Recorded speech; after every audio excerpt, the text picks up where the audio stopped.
हरे कृष्णा, राधे राधे। कैसे हैं आप? कान्हा जी की कृपा से आप सब ठीक होंगे। कल हमने कार्तिक मास का 29वां अध्याय सुना था। आज हम कार्तिक मास का 30वां अध्याय सुनेंगे।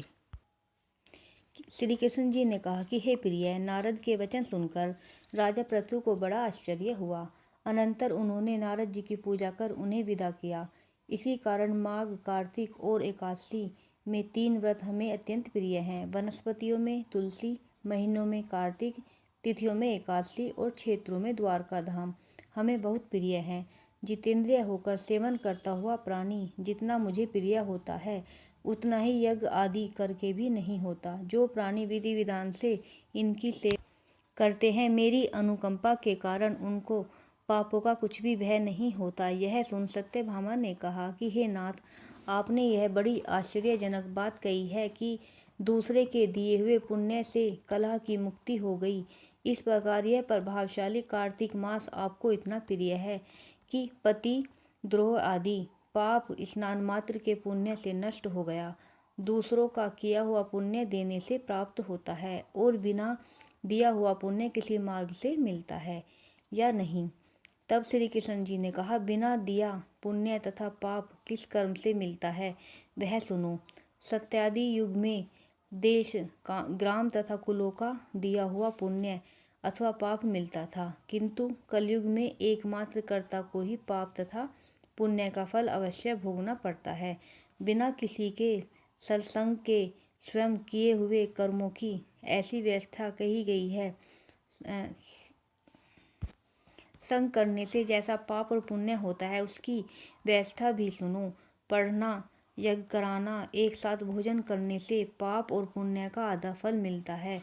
एक आसन पर बैठने तथा एक सवारी चढ़ने से, श्वास के आने जाने से पुण्य अथवा पाप का चौथा भाग प्राणी मात्र को प्राप्त होता है। स्पर्श करने, भोजन करने, दूसरे की स्तुति करने से पुण्य और पाप का छठा भाग मिलता है। दर्शन करने से, सुनने तथा ध्यान करने से मनुष्य को पाप और पुण्य पाप का 10वां अंश मिलता है।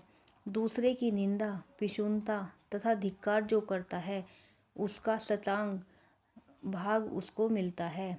पुण्य करने वाले प्राणियों की जो मनुष्य सेवा करता है, सेव्य सेवक का पाप लेता है और अपना पुण्य देता है। वह स्त्री, नौकर और शिष्य के सिवाय सेवक किसी और मनुष्य को यदि सेवा के अनुसार द्रव्य नहीं देता, तो वह सेवक उसके पुण्य का भागी होता है।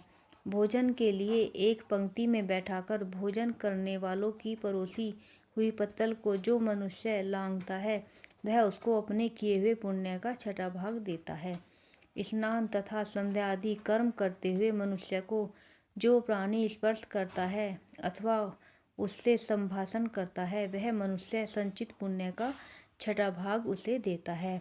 धर्म के लिए जो मनुष्य दूसरे से धन मांगता है, उस दान से धन दान करने वाला सज्जन पुण्य का भागी होता है। जो मनुष्य धर्म के उपदेश से जिससे याचना करता है, वह उस पुण्य के छठे अंश को उसे दे देता है। जो दूसरे के द्रव्य को चुराकर धर्म करता है, वह मनुष्य चोरी करने के पाप से निर्धन होता है और जिसका धन है वह पुण्य का भागी होता है। बिना ऋण दिए ही जो मनुष्य मर जाते हैं, तो वह धनी उस ऋण के समान पुण्य को प्राप्त करते हैं। शिक्षा अथवा सलाह देने वाला, सामग्री को जुटाने वाला और प्रेरणा करने वाला, ये सब पाप और पुण्य के छठे हिस्से को प्राप्त करते हैं। राजा प्रजाओं के पाप पुण्य के षष्ठांग का भागी होता है। गुरु शिष्यों का, पति पत्नी का, पिता पुत्र का, स्त्री पति का किया हुआ पुण्य तथा पाप का छठा भाग पाते हैं। पति को प्रसन्न रखने वाली आज्ञाकारिणी स्त्री पति के किए हर पुण्य को अर्धभाग से ले लेती है। जो दूसरों के द्वारा कर्म करता है, वह नौकर तथा अपने बेटे के अतिरिक्त पुण्य करने वाला प्राणी पुण्य का छठा भाग प्राप्त करता है। जीविका देने वाला मनुष्य जीविका ग्रहण करने वाले के पुण्य के छठे भाग का भागी होता है। यदि अपनी तथा दूसरों की सेवा न करावे, इसी प्रकार दूसरों के किए हुए पुण्य या पाप बिना दिए हुए भी अन्य को मिल सकते हैं, परंतु यह नियम कलयुग में नहीं है। कलयुग में तो एकमात्र कर्ता ही को पुण्य या पाप भोगने पड़ते हैं। इस विषय में एक अति प्राचीन और बड़ा उत्तम, पवित्र और बुद्धिवर्धक इतिहास मैं कहता हूँ, सुनो। राधे राधे।